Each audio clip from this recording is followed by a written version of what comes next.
सभी विद्यार्थियों नमस्कार, आप सभी का स्वागत है। हम बीएससी पार्ट सेकंड का एक टॉपिक पढ़ रहे हैं स्टैटिक्स, जो कि यूनिट नंबर 5 है।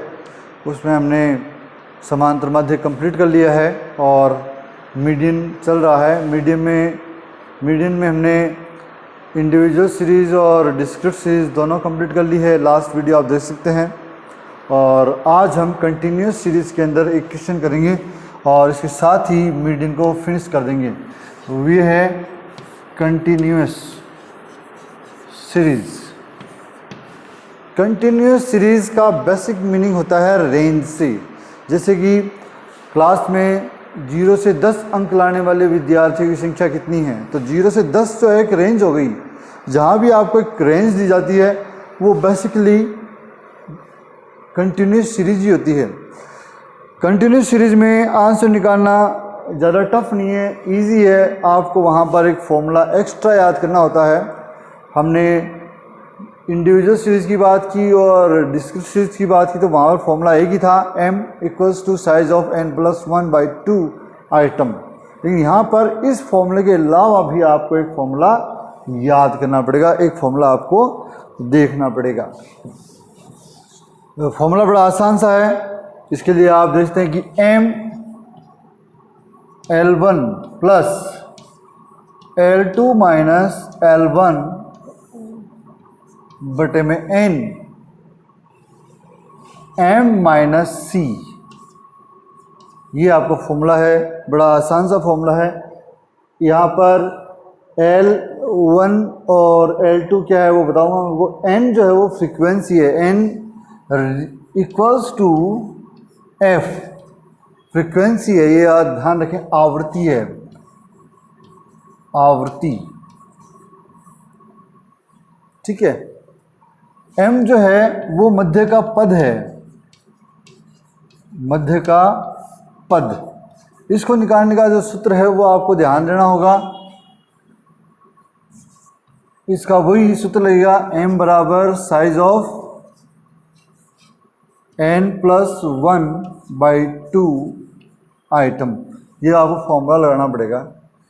c जो है वो क्यूमुलेटिव फ्रीक्वेंसी है, जो मध्य का पद है उससे पहले की आवृत्ति, मध्य का पद से पहले की आवृत्ति,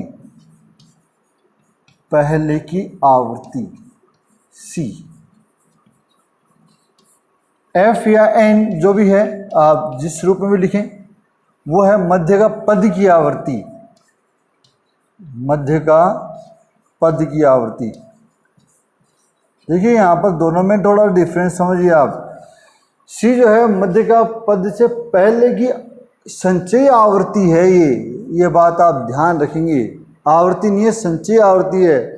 जबकि ये मध्य का पद की आवृत्ति है, ये संचयी आवृत्ति नहीं है। L1 जो है वो जो मध्य का पद है उसकी निम्न सीमा है, निम्न प्रकार से निम्न सीमा, और L2 जो है वो है उच्च सीमा। ये दो चीज़ें हैं, हमें इन दोनों चीज़ों को देखना है। क्वेश्चन के बिहाफ में हम समझ जाएंगे कि क्वेश्चन कैसे करते हैं। तो हम यहाँ पर एक क्वेश्चन देते हैं, उस क्वेश्चन के द्वारा हम समझने का प्रयास करते हैं कि ये फॉर्मूला कैसे वहाँ पर सेट होगा। फॉर्मूला आप देख लीजिए। एक फॉर्मूला जो आपको पहले से ही दिया गया है वो है, और दूसरा फॉर्मूला ये हो गया। आसान सा है बिल्कुल, कोई ज़्यादा टेंशन वाली बात नहीं है। L1 प्लस लगाना है बीच में, L2 - L1/n, n और f एक ही बात है, इंटू m - c। बस आप फॉर्मूला याद रखें। क्वेश्चन देखते हैं, हम क्वेश्चन से समझने का प्रयास करते हैं कि कैसे आंसर निकलेगा। क्वेश्चन दे रखा है हमें, निम्न सारणी में 40 मजदूरों की दैनिक भत्ते, 40 मजदूर हैं, उनके दैनिक भत्तों की बात की गई है, जिनसे हमें मध्यिका निकालनी है। तो जो मजदूरी है वो तो है 0 से 5, 5 से 10, 10 से 15, 15 से 20, 20 से 25, 5 कैटेगरी में। और मजदूरों की संख्या मतलब आपको जो एफ दे रखी है वो है 5, 8, 10, 9 और 8। ये आपका क्वेश्चन है। इस क्वेश्चन के बेस पे हमें सबसे पहले आपको संचयी आवर्ती याद निकालनी पड़ेगी। संचयी आवर्ती का मतलब है CF, वो आपको निकालनी है। बहुत आसान सा तरीका है, पहली आवर्ती एज इट इज, फिर ऐड करते जाइए। तो इसमें ऐड कर दीजिए 13, इसमें ऐड कर दीजिए 33, 23 इसमें ऐड कर दीजिए 32 और इसमें ऐड कर दीजिए 40। ये हो जाएगी आपकी cumulative frequency n equals to 40। ठीक है। अब सबसे पहले आप क्या करेंगे, सबसे पहले आप फॉर्मूला यूज करेंगे m के लिए, जो कि पद मूल्य है अपना size of n+1/2 th item, nth item. ठीक है। तो n यहाँ पर क्या आया अपना, n आया है 40 + 1/2, आपका आ जाएगा 20.5 आइटम। साइज ऑफ, आप इसको ऐसे लिखेंगे m equals to size of 20.5 item. अब आप ये देखिए कि 20.5 कहाँ आता है, तो 5 तक की वैल्यू के जो पद हैं वो तो आ रहे हैं यहाँ, 13 तक की वैल्यू के पद आ रहे हैं यहाँ, और 20 तक की, मतलब 20.5 जो है वो 13 और 23 के बीच में है। 14 यहाँ शुरू हो जाएगा, 23 लास्ट पॉइंट है, तो ये हो जाएगा आपका पद। 20.5 जो है वो 23 तक की वैल्यू, मतलब 14 से लेकर 23 तक की वैल्यू जो है वो इस सीरीज में है। आ गया समझ। अब हम फॉर्मूला लिख लेते हैं पहले, ये तो मिटा दो, इसमें कोई अपने को ज़्यादा काम भी नहीं है, हमारा काम हो गया। ये अब पहले भी कर रखा है आपने, तो याद करने वाली भी कोई ऐसी कोई खास समस्या नहीं है। तो अब आप लगाएंगे अपना मेन फॉर्मूला m।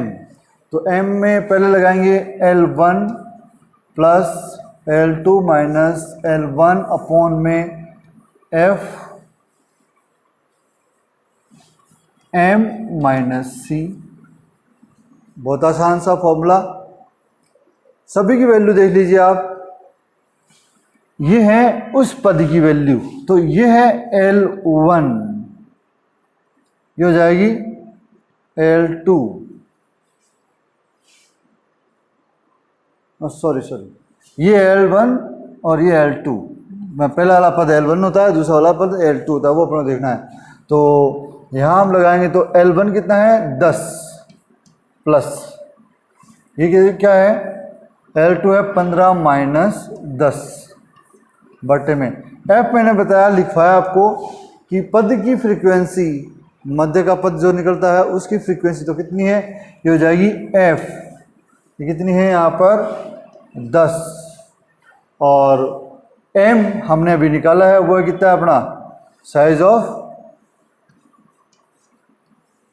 तो 20 आ जाएगा। ये हमने 20 निकाल रखा है। ठीक है, 20वें आइटम की साइज है अपनी, माइनस इसकी वैल्यू, ये C है, तो ये जो कितना हो जाएगा 13। सॉल्व कर लीजिए आप इसको, 10 + 5/10 × 7। मल्टीप्लाई का बोर्ड मास का नियम लगता है, 10 + 35/10 भाग दे दीजिए आप, 10 + 3.5 बटे में कुछ आएगा नहीं, पॉइंट लगा दिया, आंसर हो जाएगा 13.5। ये अपना आंसर आ जाएगा। ये है आपका फॉर्मूले से आंसर। एक थोड़ा सा करेक्शन कर लीजिए, मैंने ध्यान नहीं दिया, जो हम m निकाल रहे हैं m, उसका हमने फॉर्मूला लिखा है साइज ऑफ n+1/2 आइटम, ये लिखा था। हल्का सा करेक्शन करें आप, 1 नहीं लगेगा बस, और सब कुछ हमें 1 नहीं लगेगा। यहाँ पर कंटिन्यूस सीरीज में 1 लगाने की परंपरा नहीं है, ये थोड़ा सा एरर है। इसको डायरेक्ट n/2 लगाएंगे तो 40/2 आ जाएगा, 20 वहीं से आया है, ये मैंने ध्यान नहीं दिया, तो आप इसको करेक्ट कर लें। इस प्रकार से हमारा आंसर आता है 13.5।